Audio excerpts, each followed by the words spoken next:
Pena que eu não estou em questão com os livros das leituras que eu fiz e que citarei nesse vídeo, mas foram leituras muito significativas.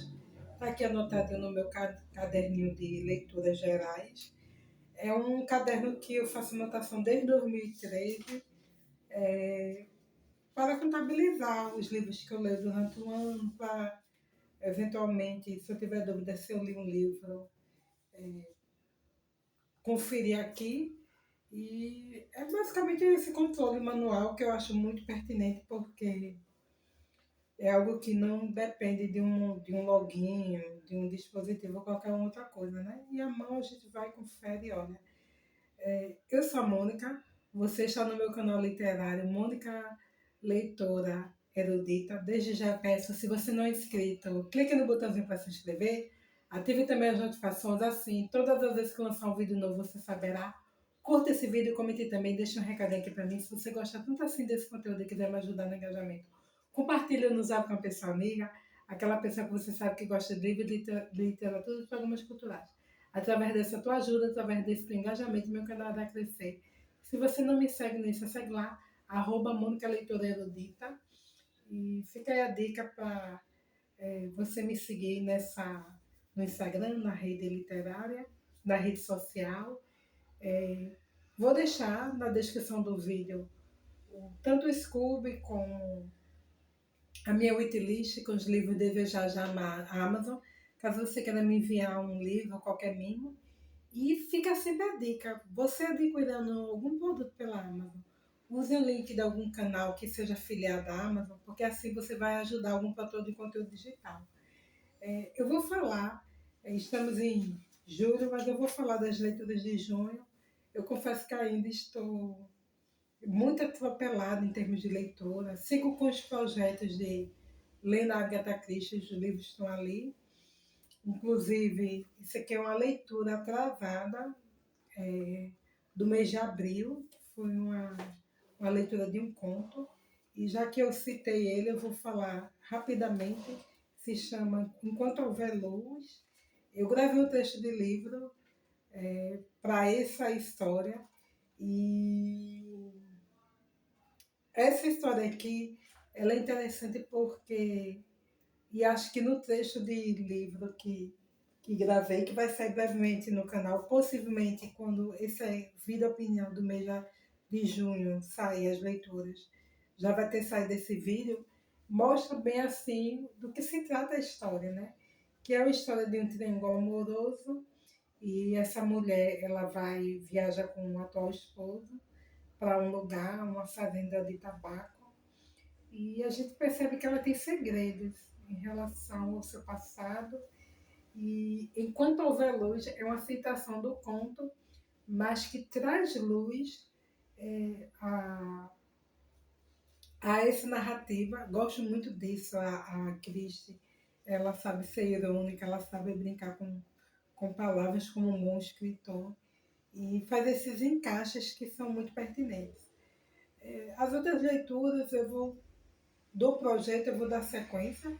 Nesse ano 2025 leremos 12 livros, na verdade 11 com um conto, né? Mas eu sigo o projeto, só ainda preciso me ajustar em termos de atraso de leitura.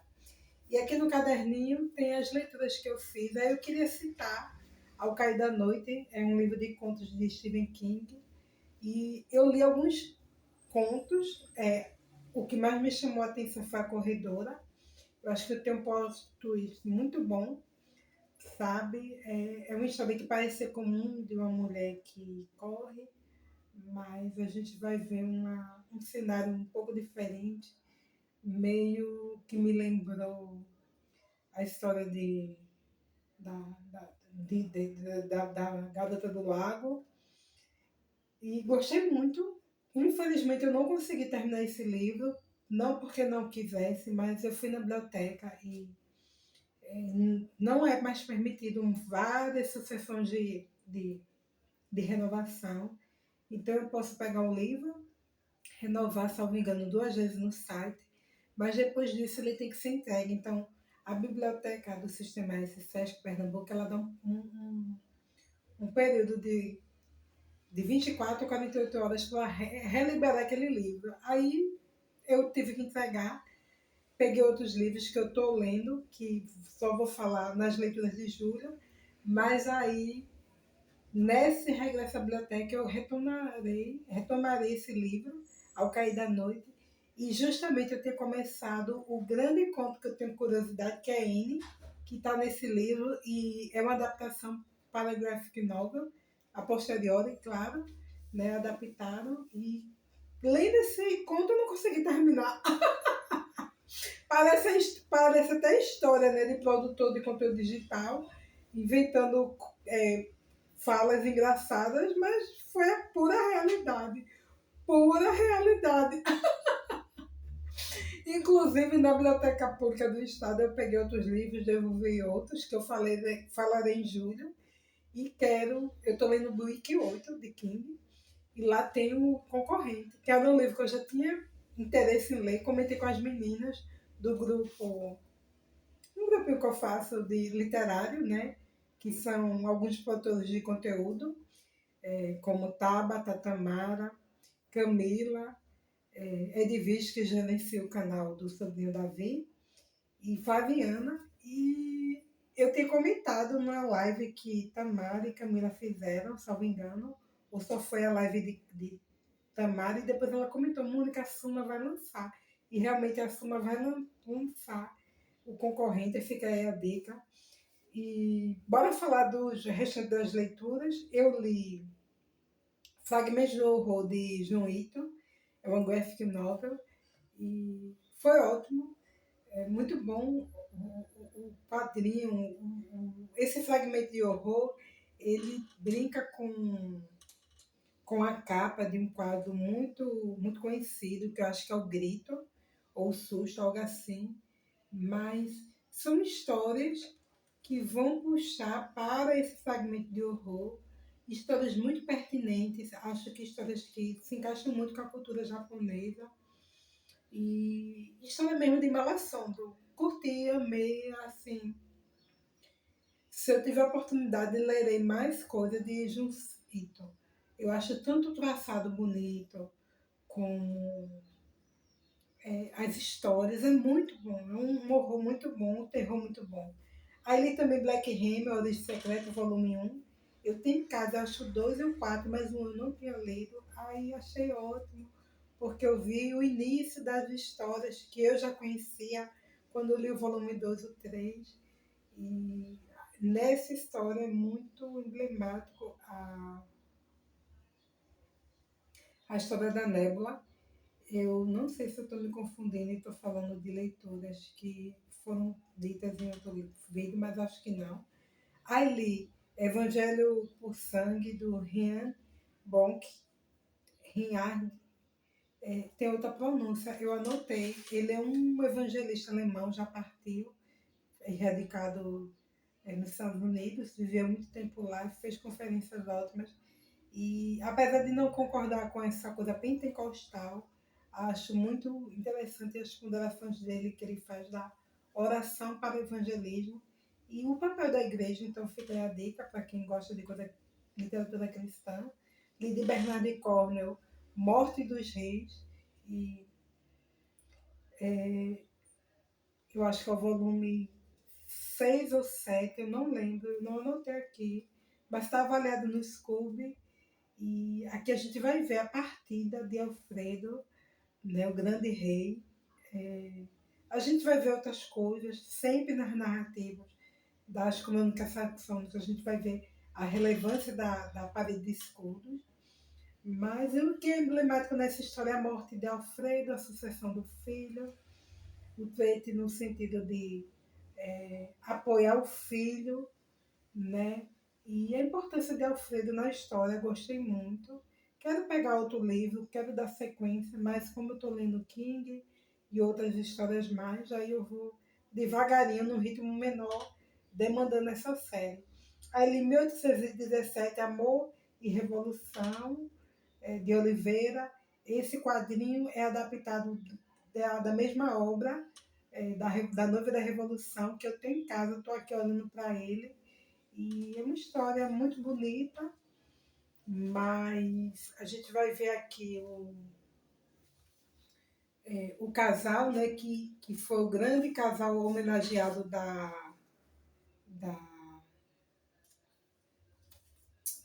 que foi o grande homenageado da Revolução.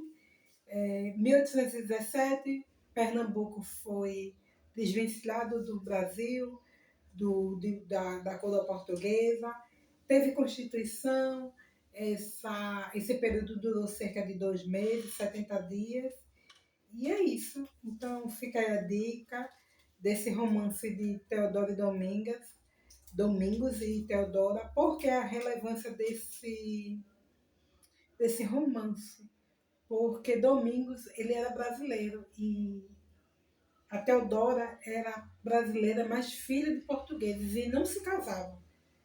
Mulheres filhas de portugueses com nativos. Então, por isso que é emblemático, até no casamento dela, ela corta o cabelo, coisa que na época não era comum, né? Mas é para mostrar essa mudança de, de, do ânimo da época. A Revolução não deu certo, mas foi importante aqui em Pernambuco, sempre comemorada essa data. E fica aí a dica. Deixa eu voltar um pouquinho para falar de fragmentos do horror, que eu anotei até aqui. Um bisu, um lembrete meu dos contos que eu mais gostei, das histórias.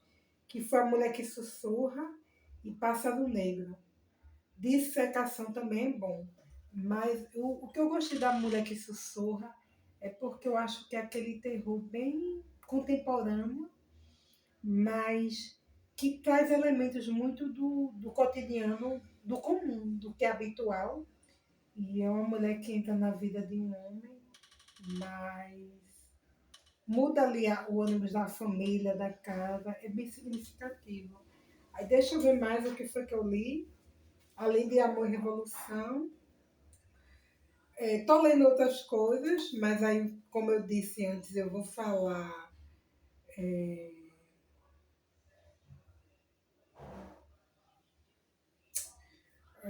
em julho, já que estamos em julho e são livros para julho, mas eu vou fechar esse vídeo falando de Macbeth, de William Shakespeare, uma peça.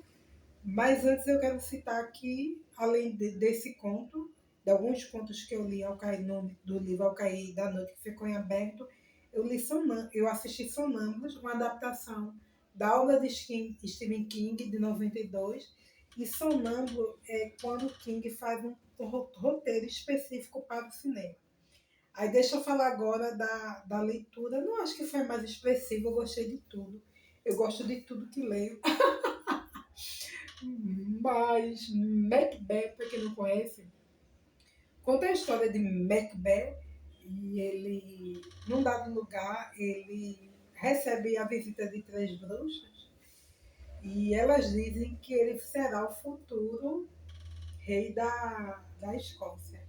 E paralelo a isso, ela fala também ao seu amigo Banquo que ele será o sucessor de uma grande linhagem de reis, mesmo que ele mesmo não tenha essa possibilidade de reinar. E quando o Macbeth sabe disso, ele conta para sua esposa, a Lady Macbeth, e ela, por ser uma mulher muito interesseira, uma mulher muito sagaz, ela decide acelerar esse processo. E aí, Macbeth, junto com Lady Macbeth, eles atentam contra a vida do rei Duncan. E isso faz com que ele fique muito assombrado diante dessa morte. Ele tem medo de ser pego, ele tem medo de ser descoberto. E fica pairando naquele palácio a questão da traição. Mas Macbeth, ele é atormentado, mas a história não termina só nessa questão da morte, né?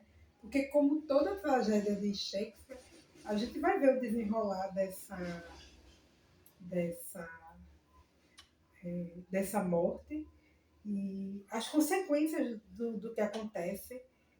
Eu li, depois da leitura do livro, eu vi os comentários e as interpretações da obra, e se diz que Macbeth é uma das obras mais sangrentas de Shakespeare, porque tem uma sucessão de mortes, parece que a narrativa em si é só sobre morte. Eu confesso que achei Hamlet também muito sangrento, então não sei se essa afirmativa é verossímil, mas Macbeth, além de ter medo de ser pego, ele quer muito permanecer no poder. E por causa disso, ele atenta contra o seu amigo, porque o seu amigo ele recebe também uma, uma profecia de que ele será o pai de uma linhagem de reis. Então, Macbeth ele sente que seu reinado fica em perigo. Apesar dele atentar e matar o rei Duncan, o seu filho não morre. E isso faz com que, Malcolm no caso, então isso faz com que ele ainda fique muito perturbado.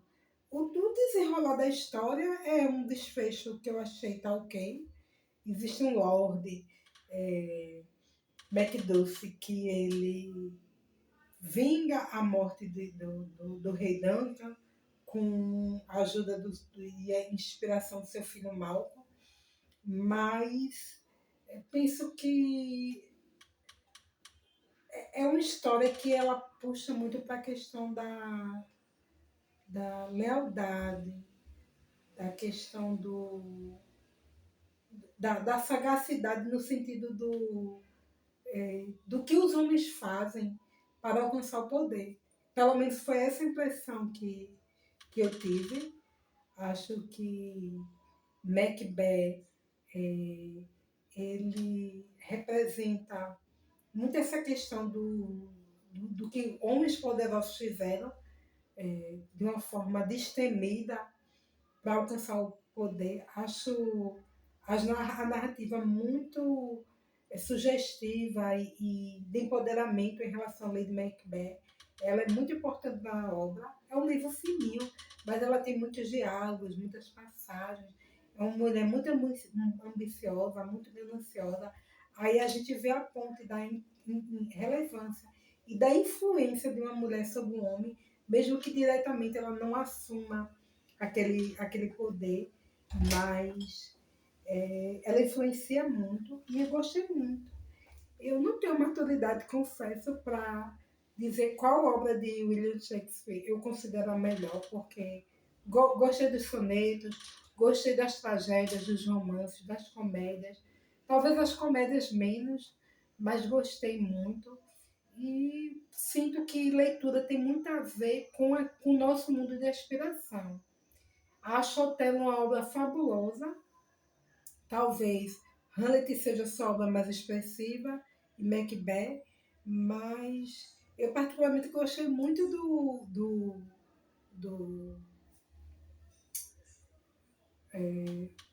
do Mercador de Veneza. Estava tentando lembrar o título, só lembrava de Veneza, que tem um escape muito jurídico. Eu não sei se vocês sabem, mas muito do que os contemporâneos da literatura fazem e faziam na época de Shakespeare, anterior e posterior e durante, trazer narrativas que espelhem o que é relevante socialmente, né? E não só Macbeth, mas Hamlet, se diz que existe uma tradição oral em cima dessas histórias, que não necessariamente Shakespeare criou a história em si. Já eram narrativas de uma tradição oral, histórias que as pessoas contavam, falavam, e Shakespeare, claro, as escreveu e adaptou no sentido de criar personagens, diálogos, trazer uma completude maior da obra. mas são histórias que já passavam no âmbito social. Então é basicamente isso. Não sei se esse vídeo ficou confuso. Eu sempre acho que a história está na minha cabeça, porque li, mas que às vezes eu não expresso tão bem no sentido da sinopse, porque sinopse por sinopse todo mundo traz, a gente nem precisa ler o livro, já pega lá no Google, pega no próprio livro a sinopse, mas eu gosto muito de trazer impressões daquilo que eu li, e é isso. Quem quiser comentar pode ficar à vontade. Junho passou, graças a Deus, mas estou super animada para julho. E estou nessa embate de ir para a biblioteca, pegar livro. Eu não tenho mais livro aqui em casa para ler, por ler. Se eu tiver 15 livros, que eu não acredito que tenho por ler, só é muito. E não é chororô não, tá? É minha realidade. Mas como 2025 eu vou ter para essa coisa de biblioteca, para mim hoje tanto faz ter livro aqui ou não. Claro que a gente quer ter livro, claro que a gente precisa, porque a biblioteca tem um momento que está fechado, tem um recesso, manutenção. Quem não gosta de ter livros, mas sinto que desde que eu voltei a frequentar a biblioteca, aquele meu drama de não ter livro por ler diminuiu muito, porque os que estão aqui que lutem para ser lidos, porque eu estou abraçando essa possibilidade. Eu acho que esse ano eu vou ser muito monoleitora, porque apesar de ler coisas também diferentes, eu estou muito no encalço de mandar Stephen King, Bernardo Cornwell, ler muito quadrinho, e é isso. Quem quiser comentar, né? Já passou metade do semestre, já teve canais aí que já fez a 50% do lido. Eu não tenho maturidade para isso, só falo mesmo das impressões no final do ano, porque eu acho que 6 meses foi bom, mas ainda precisa ser 6 meses. Num livro sempre pode desbancar o outro, né? A gente às vezes está apaixonadíssimo por uma leitura e lê outra e diz, ai meu Deus, o próximo é o melhor, né? Lembrando do meu antigo canal, tá lá. Ele nem cresce mais. Eu precisava de 80 inscritos para chegar ao 1.000. Eu acho que eu chego em dezembro, ele não faz no 1.000, porque como não estou produzindo, não tem novas inscrições. Tem ainda os vídeos de julho do Chá e Poesia, e aí termina. E um vídeo de unboxing de um inscrito que eu tenho programado para o início de dezembro, que eu nem sei se quando ele sair eu vou ter chegado à marca, mas é isso. Eu não sei qual a impressão dos outros produtores de conteúdo, que tem canais com bem mais inscritos do que eu, mas eu sinto que, aparentemente para mim, às vezes a gente precisa pouco esquecer um pouco essa coisa de querer crescer e só deixar a vida levar mesmo, porque a gente não pode fazer muito quanto a isso não. É o público que decide o que quer assistir e se quer ou não para o canal. Obrigada, gratidão. Comentem aí, saiam do anonimato, nem que seja por um com smile, mas identifique-se. Até a próxima, pessoal. Tchau.